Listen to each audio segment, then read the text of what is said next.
Hey guys, welcome back to more satisfying malicious compliance Reddit stories. In this Ripe Stories video, imagine having a boss so arrogant he thinks he is above the law, only to watch him drive straight into a $100,000 trap. I told him he was making a mistake, but he told me to shut the hell up. So I gave him the directions he asked for and complied with his demands, knowing it would be his downfall. Let's dive right into the video. And the first one is titled, "Supervisor Breaks the Rules, Burns Down His Own Life," posted on r/maliciouscompliance. Several years ago, I worked as a local delivery driver for a steel processing plant. We would take stock units of plate and structural steel and process them into parts our customers could use. Some processes, such as painting, would go to a third-party vendor and then come back to us for shipment to the customer. I worked on a set routine, deliver to the paint shop in the morning and bring back the orders painted the day before. While that trailer was being unloaded, I would hook another trailer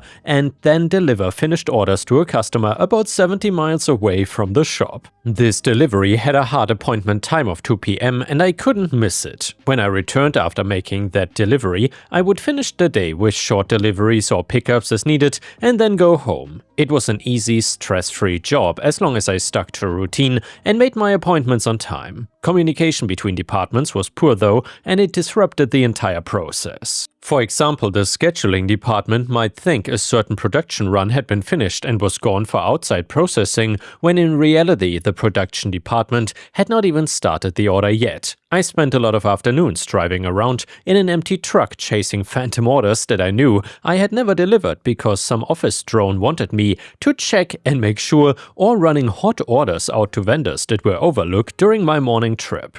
Enter my main antagonist, one of the first shift production supervisors. I was constantly butting heads with him because he forever tried to hold up my truck for last-second add-ons. This wouldn't have been a big deal, except that they almost always interfered with my 2 p.m. delivery, the one I had to be on time for. I kept explaining that I could do his errands in the mornings or afternoons, but he could not mess with the middle of my day. He was arrogant and condescending with everyone, but he took a special dislike towards me because I was not in his chain of command and would not bend over backwards to accommodate his demands. It didn't help that my direct superior was a milquetoast little man that avoided conflict at any cost. I ended up taking a lot of heat from this production supervisor, even though he could not really punish me for meeting my other work obligations. Well, things finally came to a head when the supervisor came up to shipping with a large order that needed to go to paint. I was about to leave for my 2 p.m. customer and told him so, but I had room left on the truck. If he wanted to load his parts on, I would deliver them on my way back from my primary delivery. But this was not good enough for him. These parts were behind schedule and had to get painted immediately. If I delivered them in the afternoon, they would not get painted until the following day, which would put him further behind. To top it all off, this order required a special marine-grade paint that had been mistakenly delivered to our company location instead of the paint shop, and it all needed to go ASAP. So we began our usual back and forth. I had a delivery appointment, I could do what he wanted, but I couldn't do it on his schedule. After a heated conversation where he devolved into rudeness and name-calling of a nature unbecoming of his position, he said, "Fine, I'll take it myself in the other truck." In addition to the tractor trailer that I drove, we had a smaller delivery truck on hand for occasional use. He decided to drive it on the down low, loading up and heading out without telling our shipping department. This would have been a grand idea, but driving either truck requires a commercial driver's license, which this supervisor did not have. I pointed this out to him, to which he replied that he was only going up the road and everything would be fine. I pointed out that he did not have a hazardous materials endorsement to transport the paint either. Again, he was just going up the road, and I needed to shut the hell up, write him out directions to the paint shop, and get out of the way since I was effing useless anyway. So I did just that, wrote him out a perfect set of turn-by-turn directions. Well, how is that malicious compliance, you're asking? So this paint shop was about 30 miles up the road. But I knew, and he didn't, that about 15 miles up the road was a DOT way station that always had at least 2 state troopers inside, and at least one of them was a commercial enforcement officer. So the truck the supervisor trooper wanted to drive was not equipped with an easy pass transponder that would allow him to bypass the scale, and I knew, given his already demonstrated ignorance, that he wouldn't know that he was required to pull in. I figured he would blow right past and that one of those troopers would put down his coffee long enough to chase him down and find out why. Well, to my great delight, this is exactly what happened. The troopers saw him drive past and pulled him over, then they escorted him back to the way station for a thorough inspection. For those unfamiliar, the transportation industry is highly regulated. Some might say it is over-regulated, but anyone that makes it a career knows it is best to follow the laws or face some serious consequences. The supervisor didn't know any of this and was like a lamb to the slaughter. The DOT inspector ripped him to pieces.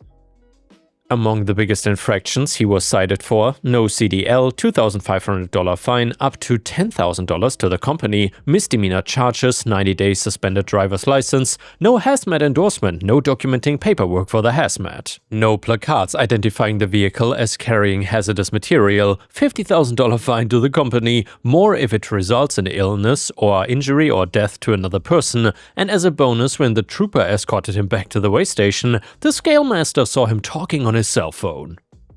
Yeah, the dude was making a panic call to the company manager. Using a handheld device is also a big no-no. That's another $2,500, $10,000 to $11,000 to the company. The truck was put out of service at the way station until it had the proper bill of landing, hazmat paperwork, and a driver with a valid license. The supervisor was not allowed to leave himself until someone came to get him, and needless to say, he lost his job immediately. I suspected that would happen, so I hung around the shipping office after my afternoon delivery. I got to witness his walk of shame as he was escorted out of the building. I was never officially told just how much his fines were, but an educated guess puts it at thousands to him personally and potentially close to $100,000 to the company. I do know the company tried to sue him in civil court to recoup their losses, although I don't know the outcome. I left to take another job shortly after. I figured that even though I was not the one at fault, my role in the fiasco would not be looked upon in kind fashion. The best part, though, was that after months of watching him swagger around wearing a big hubris cowboy hat, I was the one that got to swat it off his head. And yeah guys, I would say that smug, entitled, arrogant boss got exactly what he deserved. If you enjoy the malicious compliance stories, please don't forget to like the video because that would help me tremendously. The next one is an absolutely epic pro-revenge / malicious compliance story that is titled "Try to take the credit for something I wrote? Well, let me destroy your academic credibility and get you fired." So I used to be in what in my college we call CEDA, an investigation group created by students that want to produce scientific articles, in this case psychology, and normally it was directed by a professor. I had just started college at the time and didn't know how things really worked, but thanks to a friend, I was able to enter one of the most exclusive CEDAs of our faculty. They were developing at the time 5 articles, and I was assigned to the newest one, which was a simple case review. But this story is not about me or my project. This story is about Lisa, the friend that helped me before. Like me, Lisa was a psychology major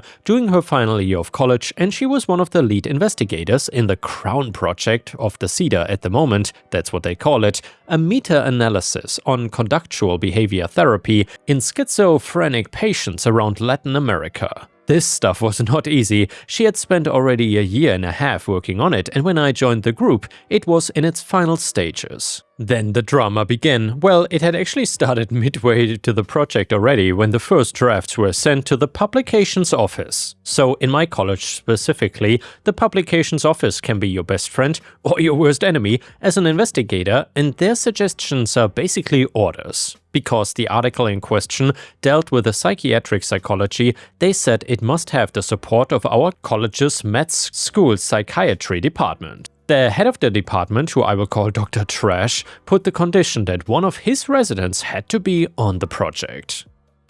It was kind of rude to force them to include some random guy, but in the end she and her group accepted. Enter Julian, the human incarnation of laziness. In a team of 5 individuals, Lisa, Julian and 3 other psychology students, Julian barely did any job, and whatever he made had to be checked and corrected by one of the others. Sometimes Lisa doubted he even knew what the article was about from some of his comments. Fast forward again to the finish line of the project, it was basically done and only needed the approval of Dr. Trash, and this is where things went to hell. So, for those of you out there who don't know, psychiatrists and psychologists are not always in the best terms, and this hidden feud can sometimes cause troubles when we interact. So in this case, as Lisa learned from one of the good psychiatry residents, the problem was that Dr. Trash didn't believe psychology should exist and thought of us as glorified life coaches. You see where this is going, right? So with the project already done, he refused to approve it unless those credited as main authors were himself, reasonable to a point, department heads were always considered main investigators, our CEDA director, and Julian. The others could only put their name as investigation assistants on the acknowledgement section. This was a total slap in the face. Even when she tried to argue that she was the one that designed the project in the first place and that Julian did the minimum, the man called her a liar, said her basic idea that had needed a lot of corrections, false, and that he knew Julian had written most of the paper as there was no way she could have done it herself. Remember, he saw us as life coaches.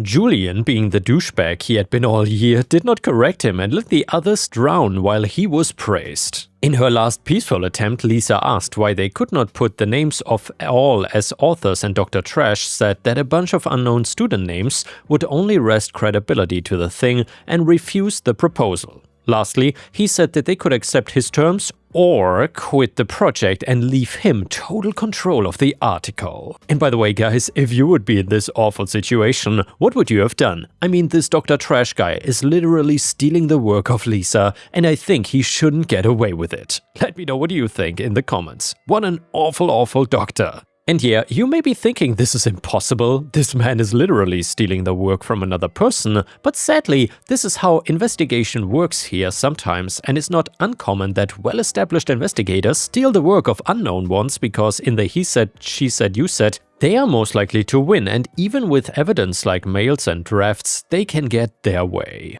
Lisa and her friends were devastated, but even the director of the CEDA refused to give them his support. The important thing is that the article is published, not who takes the credit, was his reasoning. That is when Lisa decided to go full nuclear.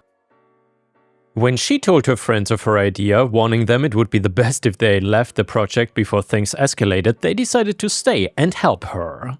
The plan was to sabotage the article by modifying the statistical analysis they had made previously, basically the core of it all. The conclusion you got with the new results was the same as before, but anyone who read the thing thoroughly and checked the sources would see the data had been tampered, making it look like they had forged the results to their convenience. This was a tricky move because they had to make the modifications in between the last revisions with enough subtlety that Dr. Trash would not notice it when he corrected other parts of the text. They were extremely lucky that he never checked the statistical component, partly because that was the CEDA's director responsibility and he had already given them the thumbs up. Finally, the article was completed and the work was sent to the publications office.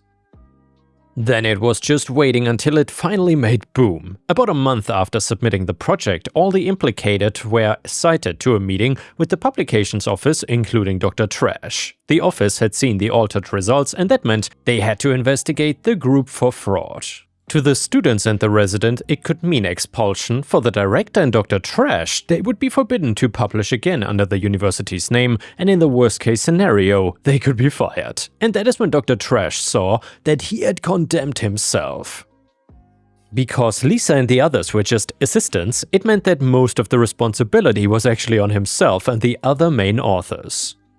Blaming the students would give away the fact that they were way more involved in the process, admitting he had taken away the credit and that he had not checked the paper properly. In the end, he didn't have to decide how he wanted to be hanged because the CEDA director spilled the beans in order to save his own neck. With the director's confession, Lisa and the others could tell the truth and showed the publications office the real results and told them about the sabotage. So now for the aftermath of this. It is very bittersweet. The office started an investigation on Dr. Trash's articles and those he sponsored, finding out that he had done this way too many times already. So yeah, he was fired after the news spread around, and as far as we know, he has not done any more publishing in indexed literature because no serious magazine will accept his submissions.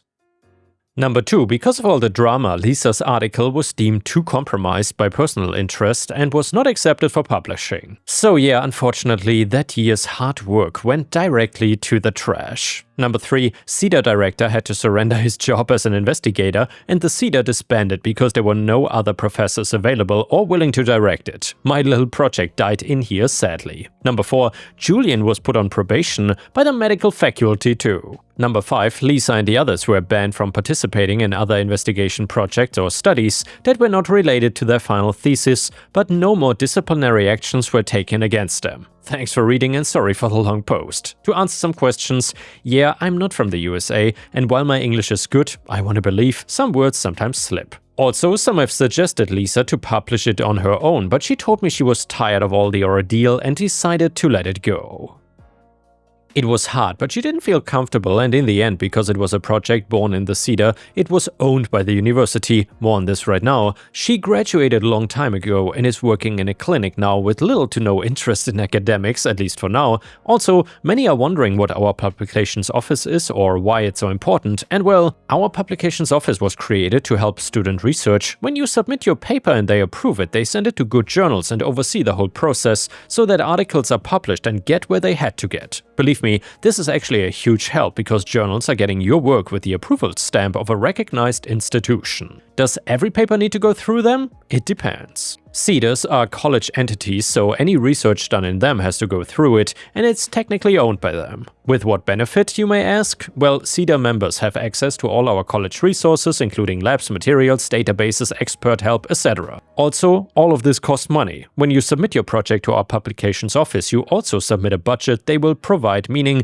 the students don't pay anything. Finally, the publication office is also in charge of the ethics committee, those who authorize any clinical investigation or experiment done within any of our health facilities. Because of all of these advantages, they are also extremely picky, and their moral code is strict, because whatever they approve will have the college name on it. And my college has quite the reputation in my country, if I say so myself. And now let's move on to the next story. It starts like this. I think one of the worst experiences I had at Walmart was when I was mistaken for an employee there. So I work at another customer service job that has me in a blue shirt and khaki pants. Now, it's not the actual Walmart blue and there's not a vest component to it, but I've been mistaken for a worker at other stores as well. Best Buy is the biggest one, and usually people see that I don't have a name tag and will apologize, but the time I had at Walmart will never have me walking in there with anything that looks remotely like the uniform. I had finished up work for the day and decided to stop by a Walmart to grab a few things since it was on my way home. I grabbed a cart and headed around the store, grabbing my items without much issue. I made my way over to the frozen food aisle, trying to grab a few dinners for when I just didn't want to cook after a shift, when I heard someone clearing their throat. And by the way, Ripe Stars, is it just me, or is Walmart almost like a battleground usually when it comes to entitled Karens? I wouldn't be surprised if the whole Karen meme started at a Walmart. Either way, I looked behind me to see an older woman, I'm gonna call her Karen, I'm sure you guys already know where this is going, staring at me with her hands on her hips. I did check that she was actually focusing on me before I spoke up. Me, hi, excuse me? Woman, oh, now I got your attention. Me, okay, is everything alright? Woman, I need you to help me find a brand of dog food, but I don't know if you carry it. Me, I'm sorry, but I don't work here. Woman, don't give me that. I'm sure you can get away with that with other people, but I know you work here. I've seen you here before. Me, well, that's because I shop here regularly. Lady, I'm sorry to break it to you, but I really don't work here, and you definitely would be better off finding an actual employee to help you. I then turned back to my cart and started to walk down the aisle, but I can literally hear her footsteps behind me. I choose to ignore her as I head out of the aisle and into the next one, but I can tell from some of the other shoppers looking behind me that she is still there. So I turn around again. Me, lady, I'm sorry, but I'm just a shopper like you. I'm not an employee here. Karen, oh, cut the BS and stop making excuses. I asked for your help and you're gonna help me. Me, I don't have to help you because I don't work here. Please leave me alone. That got her angrier and she started to loudly yell how much employees here shouldn't be able to say things like that to a paying customer. A few people in the aisle are watching this unfold, and I was getting embarrassed at being in the middle of all of this. I just wanted to ignore her and go on my way, but when I tried to move, she ran to plant herself in front of my cart. I tried to move around her, but Karen kept moving so that she was basically boxing me in. Karen, how dare you? All I'm asking for is help and you're just trying to ignore me? I won't let you undermine me. Me, I keep telling you that I don't work here. Karen, you do, and I'm sick of you telling me that you don't. I cannot believe the audacity. Me, neither can I. I'm fed up at this point, embarrassment completely gone. If she wanted to scream at me, I was gonna give her as much as she was giving me. I might have gone off a little too much, but I did not curse her out and kept my voice calm, but I just kept reiterating that I didn't work there and that she needs to get out of my way so I can just go home and forget this whole thing ever happened. Apparently that was the wrong thing to say. I swear Karen's face turned from red to purple with how angry she was. I thought she was gonna bust a vein. She pulled out her phone and started to dial. Karen, I own this Walmart and I'm gonna make sure you're fired. Yes, police? I'm calling about an insubordinate worker at the Walmart on Hummel Road. At that, I burst out laughing and I think I heard a few of our onlookers join in. I could not believe she was serious about this, that she would call the police on me because I was not able to help her find her dog food. Someone from our crowd of watchers had grabbed the manager and she immediately went up to Karen once she was off the phone. Manager, ma'am, I've been informed that you're having a problem. Karen, yes, finally a manager is here. I want this man fired. He keeps saying he doesn't work here and has been ignoring me for the entire time I've been in the store. I've already called the police for his insubordination. Manager, who looks like she's 3 seconds away from rolling her eyes. Ma'am, this gentleman does not work here. He's not in our uniform and does not even have a name tag or a vest. He will not be able to assist you with anything. Karen, why do you all keep saying he doesn't work here? I see him here when I shop. I know he works here. Me, because I cannot keep my mouth shut. I thought you owned this Walmart. Are you an owner or are you just a shopper here? Karen, with how much money you spent here, I practically own this store. I'm sure my contributions alone pay your salary. Manager, again ma'am, he doesn't work here. He probably shops here around the same time that you do, so that's why you see him so often. Also, did you call the police? Karen, yes I did, I know my rights. Manager, well, let's take you both to the front of the store please, just so we can meet the police there. The manager grabbed another employee off the floor to help get Karen up to the front. While she was walking with me, the manager was extremely apologetic that she hadn't been there sooner and attempted to de-escalate things before they got this bad. I assured her it was all Karen's fault and that no matter how many times I tried to tell her I did not work there, she would not believe me. I did point out that the manager even tried to say something, but Karen ignored her, so things would probably have still escalated anyway. We got to customer service near the front of the store just as 2 police officers walked through the main entrance. Karen went over to them first, ditching the employee, and began to go on and on about how I was a horrible worker and should be arrested because of my treatment towards her. The manager was quick to go up to them to explain that the worker she was complaining about was not even a member of the staff. Karen, they both keep saying he's not, but I know he is. He's just lazy and doesn't want to help me.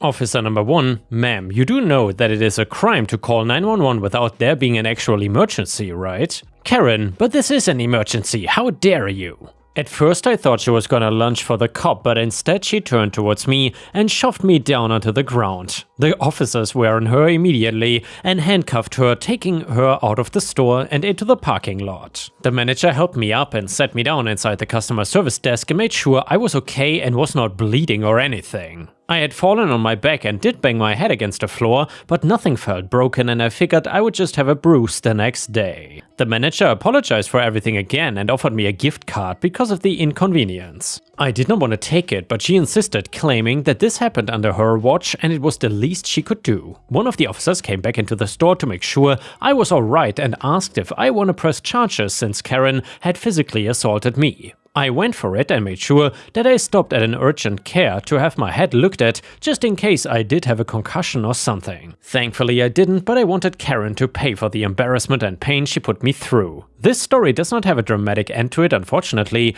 Karen took a plea deal to avoid jail time, but she did get 3 years probation and is banned from entering that Walmart again. And the next one is a really funny petty revenge story, which is titled Gym Locker Room. I belong to the local gym where everybody is respectful of the rules and people say good morning or a friendly nod. If you need a spot, no problem. Wanna work in, never an issue, and well, you get the idea. However, recently things have changed drastically after another nearby gym closed. The majority of newcomers have completely ruined the vibe, not re-racking weights, not wiping machines down, garbage left all over, hogging 2 to 3 machines at a time, etc. I had it when a nice older gentleman asked if he could use the calf raise that a group was not using but had hoodies draped on. They told him no and laughed at him. The gym is unstaffed at certain times of the day, so there was nothing he could do. My idea for some petty revenge came when I saw them in the changing room. They had showered and changed, but instead of taking their gym bags home, they each put their gear in a locker and locked it before they left. The gym lockers are for use while at the gym, not a personal closet, and my gym only has about 20 lockers, and this group was taking up 5 of them permanently without any thought for anyone else. Next time I was at the gym,